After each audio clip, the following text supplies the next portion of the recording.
Hello, mến chào tất cả quý vị anh chị em đã vào diễn đàn hôm nay. Công ty của mình có dịch vụ về bất động sản cho vay cũng như bảo hiểm trên 50 bảo hiểm bán trên 50 tiểu bang, nhà cửa, xe cộ cũng như là bảo hiểm về thương mại.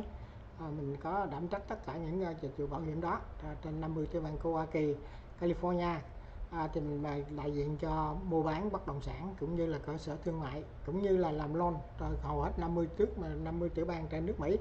Nếu quý vị cần dùng cái dịch vụ của công ty thì liên lạc 925 595 5605. Cái email là vimxmy@gmail.com. Cảm ơn tất cả quý vị.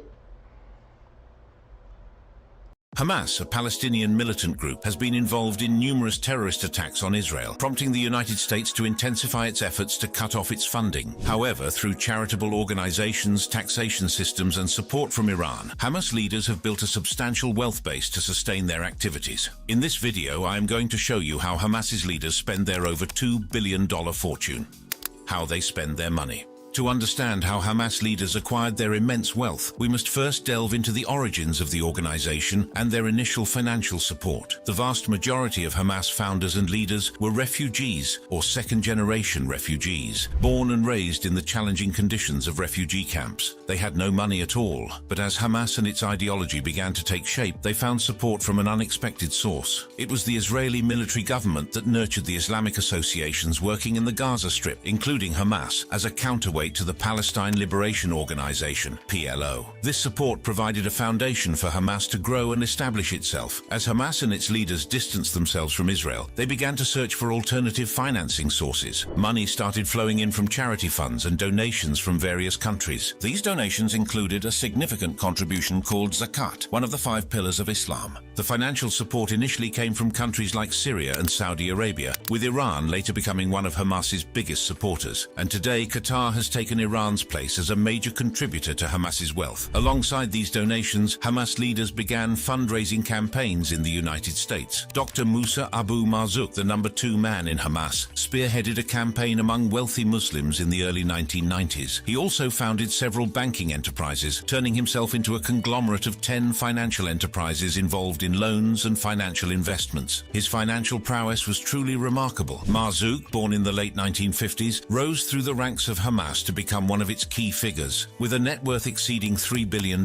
he has spared no expense when it comes to indulging in the finer things in life. Abu Marzouk's rise to power within Hamas was marked by his ability to navigate the complex political landscape of the region. He was known for his charisma and persuasive skills, which helped him gain the trust and support of his fellow Hamas members. His strategic thinking and organizational abilities also played a crucial role in his ascent to leadership. One of Abu Marzouk's defining moments came in 1992 when he was elected as the deputy head of the Hamas Political Bureau, the highest decision-making body within the organization. This position solidified his status as one of the most influential figures within Hamas and set the stage for his future accumulation of wealth. However, Marzouk's activities did not go unnoticed by the US administration. In 1995, he was arrested on charges of supporting terrorism. After spending 2 years in a US prison, he was expelled without trial, but not before amassing several $1 million. Speculations arose that he may have cooperated with the administration, allowing him to escape punishment for such serious offenses. As Hamas gained prominence and support, particularly in the wake of the Oslo Accords in the mid-1990s, Abu Marzouk's influence continued to grow. He became known for his shrewd financial dealings, using his position within Hamas to amass a vast fortune. It is believed that he engaged in various illicit activities, including money laundering, arms smuggling, and extortion, to fund Hamas's operations and line his own pockets. Abu Marzouk's wealth grew exponentially in the early 2000s when he established a network of businesses and investments, both within and outside of the Gaza Strip. He used his connections and influence to secure lucrative deals and partnerships, often exploiting the dire economic conditions in Gaza to his advantage. Today, Marzouk is considered one of Hamas's wealthiest billionaires, with Arab sources estimating his wealth at $3 billion. In the investigation of the September 11th events, it was revealed that he had extensive financial connections with Al-Qaeda, including the transfer of funds funds to the operatives accused of the attacks. The origins and initial financial support of Hamas provide a glimpse into the complex web of connections and funding sources that allowed its leaders to accumulate immense wealth. But this is just the beginning of our shocking journey into the depths of their riches. As we continue our exploration into the wealth of Hamas leaders, we come across astonishing figures who have amassed fortunes in Gaza. Let's take a closer look at two other prominent Hamas leaders, Khaled Mashal and Ismail Haniyeh. Khaled Mashal, the political leader of Hamas, is believed to be worth a staggering $2.6 billion. However, some sources, based on their extensive networks, suggest that his wealth could be even higher, ranging from $5 billion. Mashal has made strategic investments in Egyptian and Persian Gulf banks, as well as real estate projects in the Persian Gulf countries. The exact details of Mashal's financial dealings remain secretive, with investments made through front companies involving family and associates. His control over a massive $2.6 billion deposited in Qatari and Egyptian banks has solidified his status as one of Hamas's wealthiest leaders. Ismail Haniyeh, the former Hamas prime minister in Gaza, has also seen a significant rise in his wealth. Through his newfound senior status within the organization, Haniyeh has become a millionaire. He purchased several homes in the Gaza Strip, registering them in the names of his children. Ismail Haniyeh, a 61-year-old father of 13 children, has been in hiding since 2019. But hiding doesn't mean living in hardship for Haniyeh. Instead, he enjoys a life of luxury in lavish hotels in Qatar and Turkey. He frequently jets between Tehran, Istanbul, Moscow and Cairo in his private jet, meeting with leaders in friendly nations. Haniyeh's sons, Maz and Abdel Salam, are often seen in Instagram posts, lounging on hotel beds in Istanbul or Doha. Maz, known as the father of houses in the Gaza Strip, is a wealthy real estate mogul in his own right. Despite his Islamic faith, Maz is often seen in the company of attractive women and alcohol when he's in Turkey. Qatar has become a haven for Hamas leaders, including Haniyeh. They own luxurious properties and enjoy a life of extravagance in this wealthy Gulf nation. These properties serve as their escape from the dire conditions in Gaza, a stark contrast to the suffering of the Palestinian people they claim to represent. While Haniyeh once vowed to live only on olive oil and za'atar spice, his actions speak louder than his words. He revels in the lap of luxury, jetting across the globe, meeting with leaders, and enjoying the finest accommodations money can buy. In a shocking turn of events, Haniyeh's eldest son was even arrested on the Egyptian side of the Rafah border crossing with millions of dollars in cash. This incident sheds light on the extent of wealth accumulated by Hamas leaders, even within their own families. It is important to note that some Hamas leaders have also profited from the flourishing tunnel industry. They imposed a 20% tax on all trade passing through the tunnels, further adding to their wealth. The overthrow of former Egyptian President Hosni Mubarak and the growing popularity of the Muslim Brotherhood in Egypt contributed to Hamas's financial gains. Some Hamas members invested in various Egyptian assets, often through business partnerships with influential Muslim Brotherhood officials. Additionally, the subsidized fuel provided by the Egyptian government was sold in Gaza at exorbitant prices, with some Hamas members making significant profits. These immense fortunes amassed by some Hamas leaders stand in stark contrast to the dire conditions faced by the Palestinian people. The Gaza Strip ranks third in the Arab region in terms of poverty, with a poverty rate of 38%. The wealth disparity between the leaders and their constituents is a glaring example of the corrupt system that allowed them to treat money as their own personal possession. As we dig deeper into the corrupt system that allowed Hamas leaders to accumulate immense wealth, we come across another wealthy Hamas official, Iman Taha. Taha, despite not being on the organization's highest levels, has managed to feed from the trough of corruption. Taha, who was once a poor, rebellious kid from the Al-Borg refugee camp, has recently built a home in central Gaza worth at least $1 million. His rise to wealth is attributed to his responsibility for coordinating between overseas Hamas and Hamas in the Gaza Strip. It is important to note that Taha is not alone in his accumulation of wealth. According to Colonel Dr. Moshe Elad, there are several other junior managers and officials within Hamas who have also benefited from the corrupt system. The question remains, how did these officials acquire their wealth? The answer lies in the control of money pipelines in the Gaza Strip, a system that treats the money as their possession. Most of the money that flowed into the pockets of people in the Gaza Strip was obtained through tunnel deals and the creation of a flourishing smuggling market. This system is believed to have created several hundred millionaires in the Gaza Strip, while the majority of the population continues to live in poverty. The man pulling the strings from Egypt with the tunnels is none other than Khairat el-Shatta, the number 2 man in the Muslim Brotherhood. While their connection with Hamas was ostensibly for Islamic religious purposes, they built a prosperous business that earned phenomenal profits. Senior Hamas leaders imposed a 25% tax and a $2,000 fee on every disassembled vehicle people passing through the tunnels. These tunnels connecting Egypt to Gaza became a lucrative source of income. From June 2007 until 2010, an astonishing $800 million in cash was transferred through tunnel deals, according to information from Hamas money traders. Additionally, Hamas leaders levied taxes on all traded goods, ranging from boxes of vegetables to luxury cars. The leaders would then scoop the money into their own pockets, further widening the wealth gap between themselves and the Palestinian people. Another method employed by Hamas leaders to accumulate wealth was the takeover of land. They targeted prime areas such as the former Gush Katif and sold the land for personal gain. By exploiting their positions, they were able to seize and loot valuable land. Furthermore, a system of fictitious recruitment was established in the Gaza Strip. Workers were recruited in name only, with the sole purpose of obtaining payslips from overseas sources. Payments intended for these fictitious workers were instead pocketed by Hamas leaders and officials. The corrupt practices of some Hamas leaders have created a stark divide between the wealthy few and the impoverished many in the Gaza Strip. While the leaders enjoy lavish lifestyles, the Palestinian people continue to suffer. The extent of their wealth and the methods by which they acquired it are shocking revelations that shed light on the true nature of Hamas's leadership. The wealth accumulated by some Hamas leaders has had a profound impact on the Palestinian population, creating a stark contrast between the few who have become millionaires and the many who continue to struggle in poverty. Let's explore the extent of this wealth and its consequences. According to Professor Ahmed Karima of Al-Azhar University, Hamas can count no less than 1,200 millionaires among its members. This staggering number reveals the vast disparity between the leaders and the people they claim to represent. While some Hamas leaders enjoy luxurious lifestyles, the Gaza Strip, where they hold power, ranks third in the Arab region in terms of poverty, with a poverty rate of 38%. The immense wealth accumulated by Hamas leaders stands as a painful reminder of the corrupt system that allows them to treat the money as their own personal possession, while the majority of the population struggles to make ends meet. The impact of this wealth disparity is felt in every aspect of life in the Gaza Strip. Basic necessities such as food, healthcare, and education become even more inaccessible for the Palestinian people, as the resources that should be allocated to their welfare are diverted elsewhere. The stark contrast between the opulent lifestyles of Hamas leaders and the dire conditions faced by the Palestinian people raises questions about the true intentions and priorities of those in power. As the wealth of Hamas leaders continues to grow, the suffering of the Palestinian people persists. The corrupt system that allows this wealth accumulation to occur must be addressed to ensure a more equitable distribution of resources and a better future for all.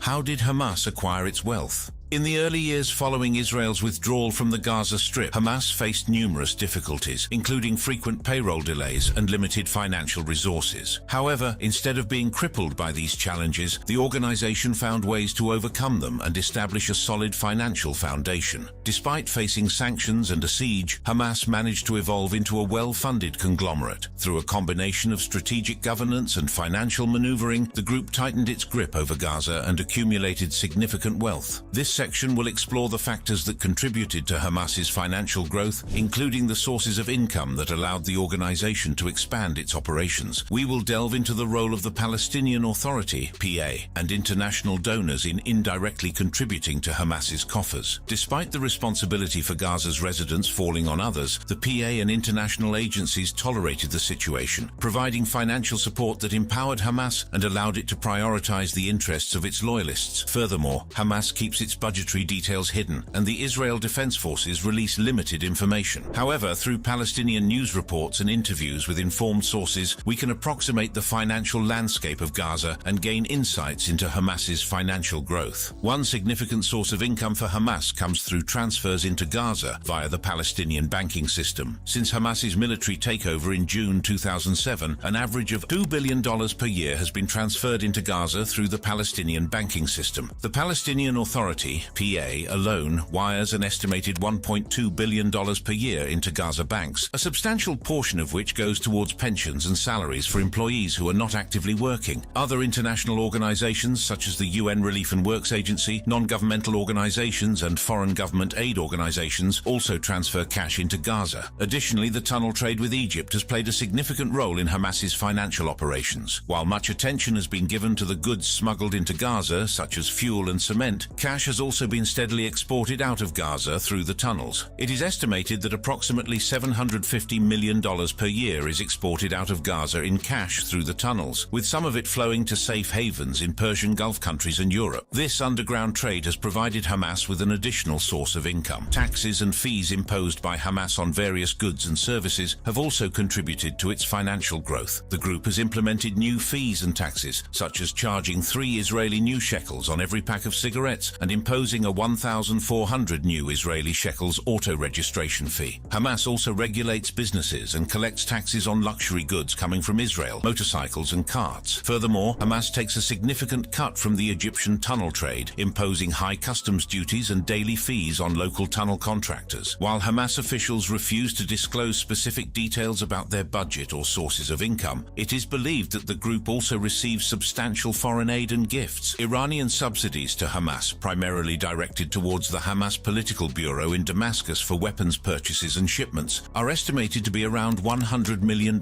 annually. However, the exact amount of Iranian aid remains a subject of debate. With their substantial financial resources, Hamas has gained full control over all government ministries, municipal councils, and civilian agencies in Gaza. They have also established a monopoly of power over security and intelligence services. This financial dominance has enabled Hamas to pay salaries to at least 35,000 employees, including a significant number of armed personnel. The financial growth of Hamas has not only empowered the organization but also raised concerns about the sources of their funding. While Hamas officials claim that a significant portion of their income comes from fees, taxes, gifts, and foreign aid, the exact breakdown remains unclear. Iranian subsidies, estimated to be around $100 million annually, have been directed primarily towards the Hamas Political Bureau in Damascus for weapons purchases and shipments. The financial power of Hamas has also had implications for the economy of Gaza. Through their control over various resources, Hamas has been able to indirectly benefit from the international reconstruction funds flowing into Gaza. They exploit their control over government-owned heavy machinery by leasing it to private contractors for a daily fee. This allows them to profit from the funds intended for the reconstruction and development of the region. Furthermore, Hamas's financial strength has allowed them to impose taxes and fees on goods and services, creating an additional burden on the already struggling economy of Gaza. The high customs duties and daily fees imposed on local tunnel contractors have contributed to the reduction in the tunnel trade, impacting the flow of goods and cash into Gaza. The implications of Hamas's financial power extend beyond the borders of Gaza. The group's ability to fund its activities and maintain control over security and intelligence services poses a significant challenge to regional stability. It also raises concerns about the potential for further escalation of violence and terrorism, considering the complex and challenging nature of disrupting their financial network. Various strategies and actions have been taken to address the issue, but the scope and intricacy of Hamas's funding sources make it a difficult task. The United States, in response to Hamas's terrorist attacks on Israel, has ramped up its efforts to sever the group's financial lifelines. The Treasury Department has imposed sanctions on 10 institutions from different countries that have been identified as funding sources for Hamas. These institutions are targeted to disrupt the flow of funds to the organization. One of the challenges in cutting off funding to Hamas lies in distinguishing between legitimate aid and funding for terrorism. Charitable organizations that provide aid to civilians and civil projects in Gaza can inadvertently funnel money to Hamas. Making this distinction is often a complex task, requiring careful analysis and investigation.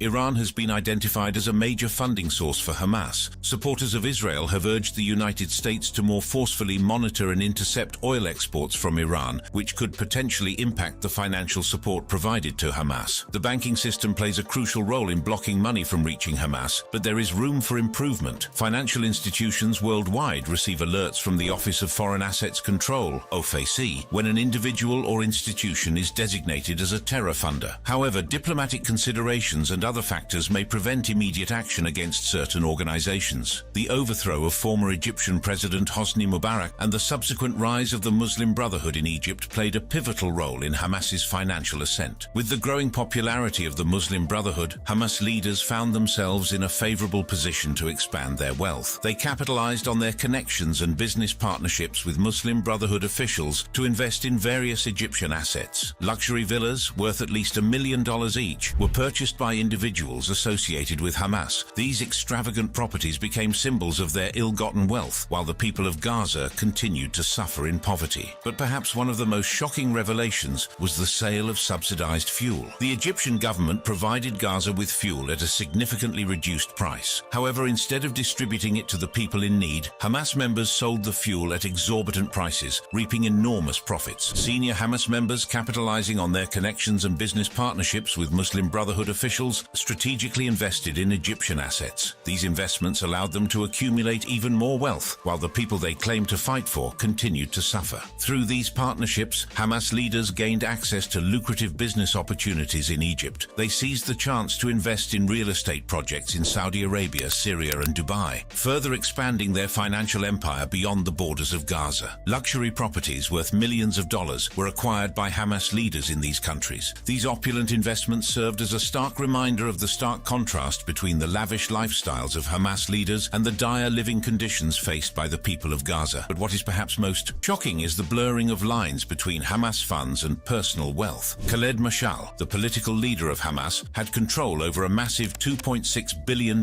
deposited in Qatari and Egyptian banks. Mashal did not always separate Hamas money and his own, using the organization's resources for personal gain. As some Hamas leaders reveled in their ill-gotten riches, the Gaza Strip continued to rank third in the Arab region in terms of poverty, with a staggering poverty rate of 38%. The people they claimed to represent were left to bear the burden of their greed and corruption. The shocking truth behind Hamas's wealth accumulation reveals a callous disregard for the suffering of their own people. While the majority of the population struggled to survive, some Hamas leaders shamelessly exploited their positions of power to amass unimaginable wealth. Families in Gaza faced dire living conditions, struggling to afford basic necessities such as food, clean water, and healthcare. The wealth disparity between some Hamas elite and the rest of the population is a painful reminder of the injustice and inequality that plagues the region. The funds that could have been used to improve infrastructure, create job opportunities, and provide essential services were instead funneled into the pockets of Hamas leaders. The result is crumbling infrastructure, high unemployment rates, and a lack of access to basic services for the people of Gaza. As the people of Gaza protested against their dire circumstances, Hamas leaders turned a blind eye to their suffering. The wealth accumulated by Hamas leaders stands as a stark symbol of their callous disregard for the well-being of their own people. The impact on the children of Gaza is particularly devastating. They grow up in a world of poverty and despair, with limited opportunities for education and a future filled with uncertainty. While Hamas leaders enjoy a life of luxury, the children of Gaza are robbed of their childhood and a chance for a better future. However, amidst the darkness, there is hope. The resilience and determination of the people of Gaza shine through as they strive for a better tomorrow, despite the obstacles they face. Activists and organizations within Gaza and around the world continue to shed light on the corruption and greed of some of the Hamas leaders. They work tirelessly to advocate for justice, equality, and a brighter future for the people of Gaza. It is through unity and collective action that the people of Gaza can reclaim their rights and demand accountability from those in power. However, it is important to remember that while some notable leaders have been found wanting in corrupt dealings, not all of them are corrupt. Hamas has also contributed to the development of Gaza in its own right. Due to the Israeli blockades, the tunnels have been an important mode of transporting products for development into the Gaza Strip. Additionally, Hamas has played a crucial role in the development of water and sanitation infrastructure in Gaza. Recognizing the importance of access to clean water and proper sanitation facilities for public health, Hamas has invested in the construction of desalination plants, wastewater treatment facilities, and the rehabilitation of water networks. These efforts have significantly improved the availability and quality of water for the people of Gaza. However, a good number of Gazans are still without access to clean portable water. It is important to note that Hamas's infrastructure development efforts have not been without challenges. The Israeli blockade, which restricts the import of construction materials, has posed significant obstacles. However, Hamas has shown resilience and resourcefulness in finding alternative solutions, such as utilizing locally available materials and engaging in innovative construction techniques. Despite the limitations, Hamas's contributions to infrastructure development in Gaza have been instrumental in improving the quality of life for the people. These initiatives have not only provided essential services, but have also created employment opportunities, stimulated economic growth, and fostered a sense of hope and resilience among the population. And that brings us to the end of this video. If you liked it, we have several videos just like it. Feel free to click on the cards on your screen for more.